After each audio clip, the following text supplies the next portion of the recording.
चलो, hi friends, स्वागत है आप सभी का हमारे यूट्यूब चैनल चंचल कोचिंग टूरीगंज में। आज मैं आप लोगों के लिए लेकर आ गया हूँ फिर से एक बार बेसिक ग्रामर। जी दोस्तों, तो आज मैं आप लोगों को ऑब्जेक्ट के बारे में बताऊँगा। जी, ऑब्जेक्ट क्या होता है। पहले तो बहुत सारे स्टूडेंट को ऑब्जेक्ट के बारे में ही पता नहीं होता है कि ऑब्जेक्ट किसे कहते हैं, ठीक ना। तो जैसे हर टीचर जो है आपको लिख करके बताते हैं सब्जेक्ट, वर्ब और ऑब्जेक्ट।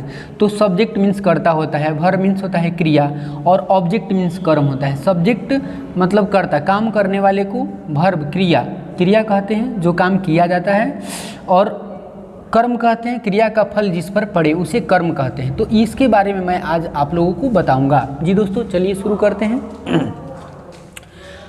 ऑब्जेक्ट अर्थात कर्म। कर्म का डिफिनेशन ये हो गया, the word denoting that person और thing which the action of the verb is directed are called the object to the verb. अर्थात सकर्मक क्रिया का प्रभाव जिस शब्द पर पड़ता है उसे कर्म कहते हैं।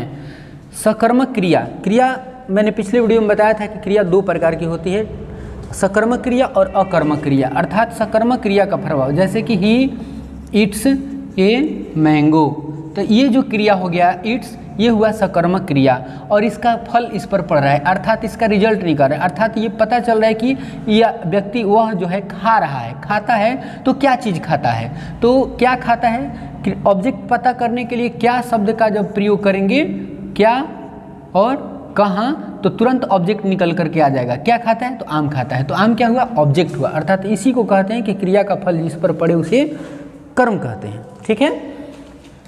अब 2 पॉइंट्स इसमें, ऑब्जेक्ट प्रायः वर्ब के तुरंत बाद आता है। ऑब्जेक्ट कहाँ आता है, वर्ब के तुरंत बाद जो आएगा वही ऑब्जेक्ट होगा। ऑब्जेक्ट कोई नाउन या प्रोनाउन हो सकता है, नाउन भी हो सकता है और प्रोनाउन भी हो सकता है।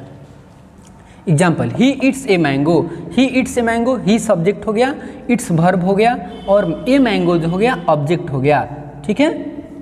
चलिए दूसरा का एग्जाम्पल हो गया, यू टीच मी, आप मुझे पढ़ाते हैं। तो इसमें दोस्तों नाउन हो गया मैंगो, और इसमें हो गया प्रोनाउन। तो कहने का तात्पर्य यही है कि ऑब्जेक्ट जो है सब्जेक्ट के रूप नाउन के रूप में भी आ सकता है, और यहाँ पर प्रोनाउन के रूप में भी आ सकता है, ठीक है। There are 2 types of object. Object की प्रकार जो है वो 2 प्रकार की होती है। There are 2 types of object. Object 2 प्रकार के होता है। पहला डायरेक्ट ऑब्जेक्ट। डायरेक्ट ऑब्जेक्ट दोस्तों किसको कहते हैं, तो जिस शब्द से किसी वस्तु का बोध होता है उसे डायरेक्ट ऑब्जेक्ट कहते हैं। जिस शब्द से किसी वस्तु का, जैसे ही टीचेज मी साइंस, तो साइंस जो है ये सब्जेक्ट हो गया, अर्थात ये वस्तु सूचक हो गया। तो जब भी वस्तु सूचक होगा तो उसे कौन सा ऑब्जेक्ट कहेंगे, डायरेक्ट ऑब्जेक्ट। और दूसरा हो गया इनडायरेक्ट ऑब्जेक्ट। जिस ऑब्जेक्ट से किसी व्यक्ति या प्राणी का बोध होता है उसे इनडायरेक्ट ऑब्जेक्ट कहते हैं, ठीक है। जिस ऑब्जेक्ट से किसी व्यक्ति या प्राणी का बोध हो उसे इनडायरेक्ट ऑब्जेक्ट कहते हैं। जैसे I gave him a pen, मैंने उसे एक कलम दिया, तो इसमें 2 ऑब्जेक्ट हो गया, एक ये ऑब्जेक्ट हो गया और एक ये ऑब्जेक्ट हो गया। अब प्रश्न ये है कि कौन से ऑब्जेक्ट को क्या कहेंगे, तो जो वस्तु सूचक ऑब्जेक्ट है दोस्तों, जिस शब्द से किसी वस्तु का बोध होगा उसे डायरेक्ट ऑब्जेक्ट, जो अंत वाला हो गया ये, इसको बोलेंगे डायरेक्ट ऑब्जेक्ट, और जो व्यक्ति सूचक हो गया ये हो गया इनडायरेक्ट ऑब्जेक्ट, ठीक है। जी दोस्तों, तो आप लोगों को आशा करता हूँ कि अच्छी तरह से समझ में आया होगा आज ऑब्जेक्ट के बारे में।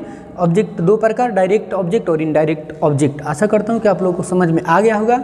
आज के लिए इतना ही, फिर अगली वीडियो में लेकर के, अगला चैप्टर में लेकर के अवश्य आप लोगों के सामने हाजिर होऊंगा। तब तक के लिए नमस्कार, जय हिंद दोस्तों।